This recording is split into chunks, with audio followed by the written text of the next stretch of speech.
Welcome back.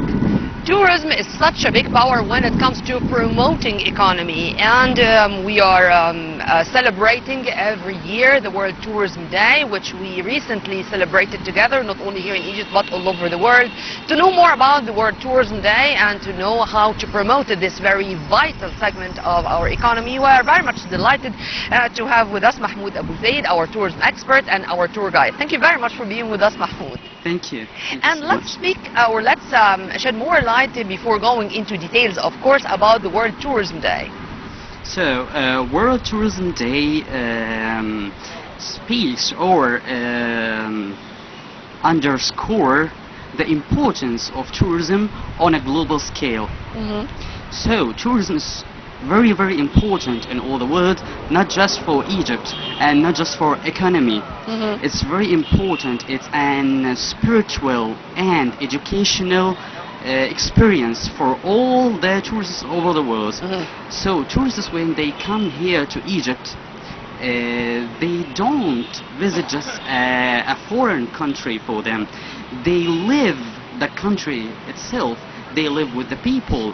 They know the culture of the people. They know the story and the history of the people, the history of the different periods of this great country, Egypt. And just before being together, you told me that you are a tour guide and you speak English, Italian and Turkish, meaning you deal with so many nationalities. Tell me more about these nationalities, and from which country do you find that the tourists are coming with, as you've kindly mentioned, to enjoy the spiritual atmosphere. They can live here in Egypt and to live with the old Egyptian civilization, and they are very much experts when it comes to Egyptology and our great ancient history. Like the Italian people, they love, for example, Egypt for not just its history, the science, the geometry, the statues, because for them the statues is very important during the Roman period. As we know that the Roman Empire had many statues, the marble statues that are very, very amazing. But when they come here to see the statues, for example, of the great King Ramses II, they love it. And also, to turn back to the tourism, I see now tourism is something like a tool of peace.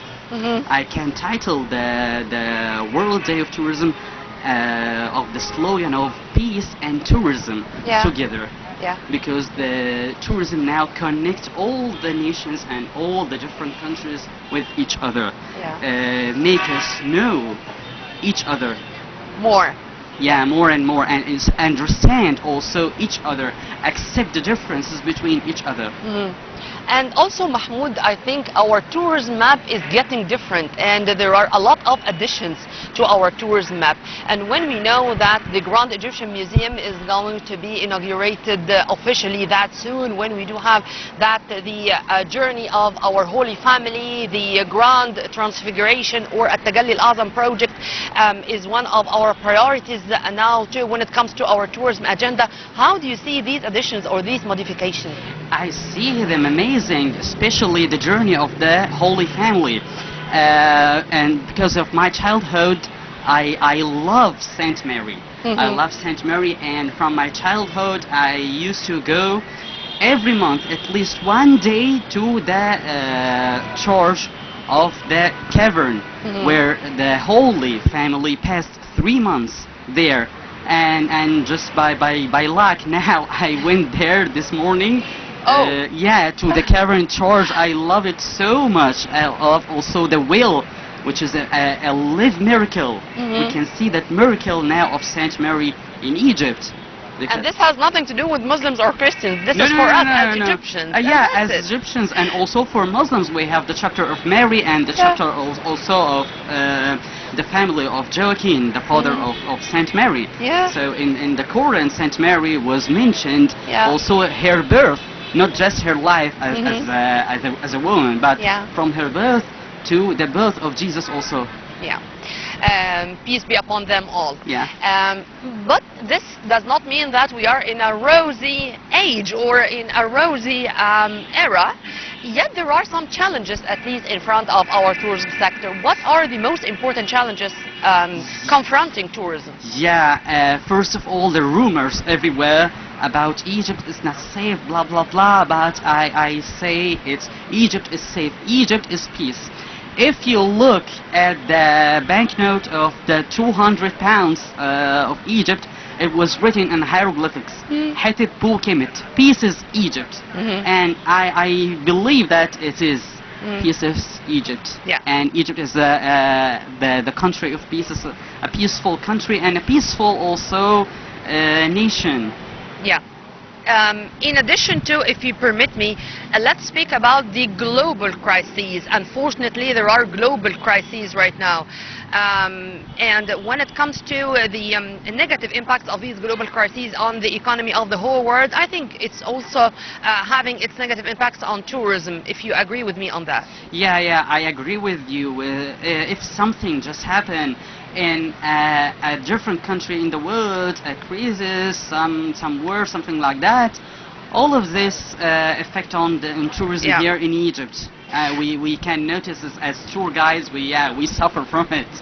But Mahmoud, as far as I know, that our peak or our high season, it was from September to March. Yeah, March, April.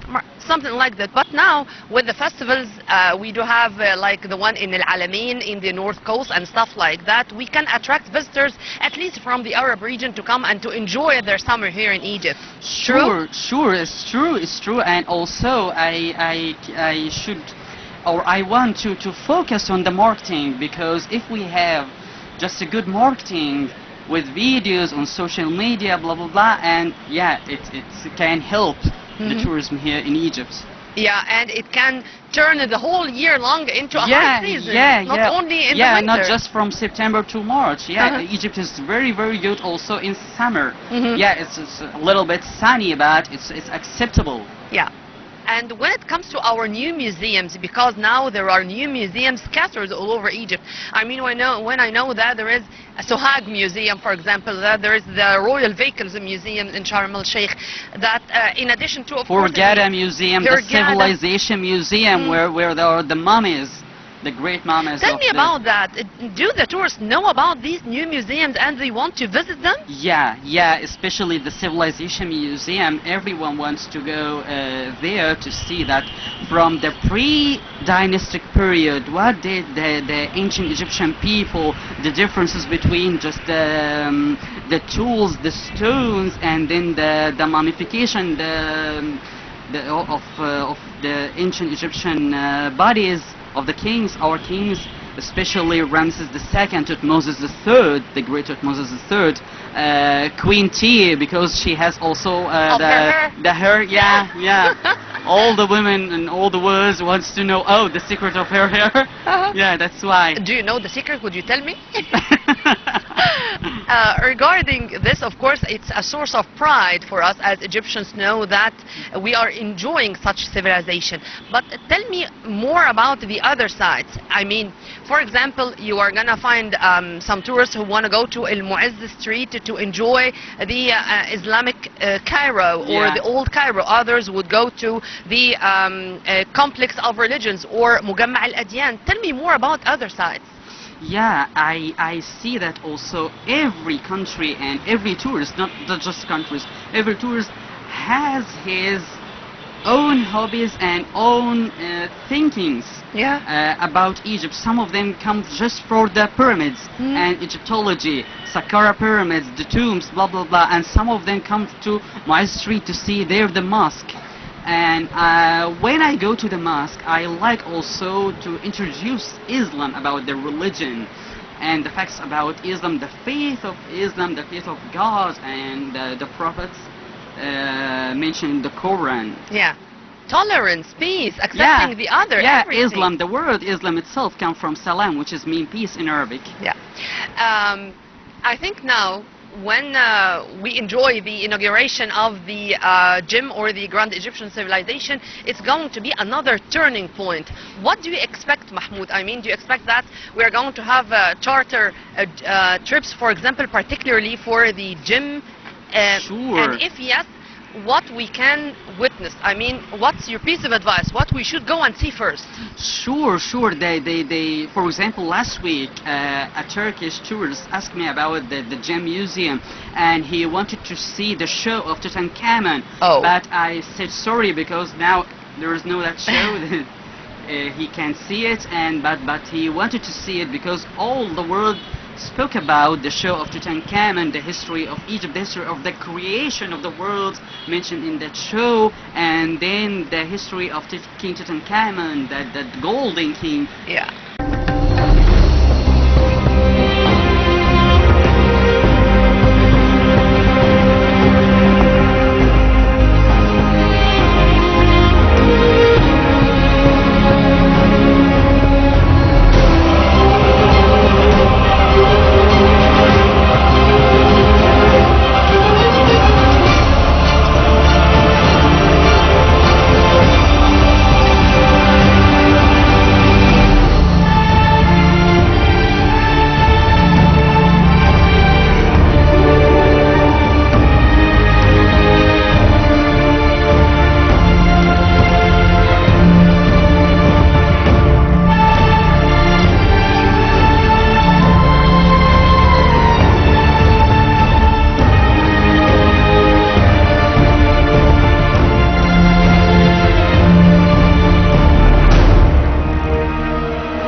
Mahmoud, since you mentioned Tutankhamun, and there are here two voices speaking or having some different opinions regarding the topic I'm going to raise right now, which is our exhibitions outside Egypt. Exhibitions in Australia, in Berlin, in Europe, in Canada.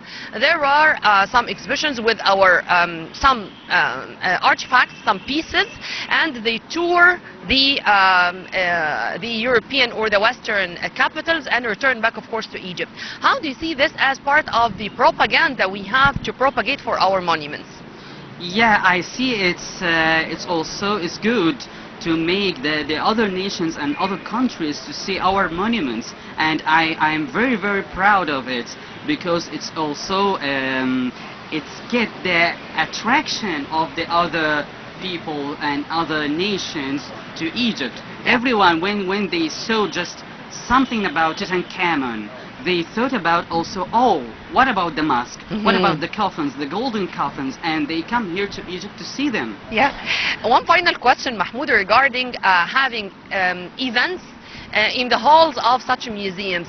Like, for example, we do have squash tournaments in the glass court in the hall or in the exterior hall of the Mosque of Civilization. We do have concerts in some of the open-air museums in Luxor. How do you see having such events and to have them related aware or another to one of our museums or some of our museums? Yeah, it's very, very good. I see it's very good, and it helps also the tourism here in Egypt, because everyone who wants to see the squash, for example, they look at, they watch it, and then they think about the tourism in Egypt. Yeah. So we can collect all these topics to each other here together. To the tourism. Yeah. It's very good. Some people also, like I was shocked about an American tourist asked me to eat a strange plate here in Egypt, which is kawara, the feet of the cows, and he wanted to try it, and after trying he was very, very happy. that he tried the kawar. So food also is important about Egypt. We hope that we are going to enjoy more visitors coming from all over the world to try everything here in Egypt. And everyone is welcome here to Egypt. Amen to that. I enjoyed our discussion, Mahmoud. Thank you very much for your input. Thank you so much. Thank you. Well, right after the short break, I'm going to return back with more, so stay tuned.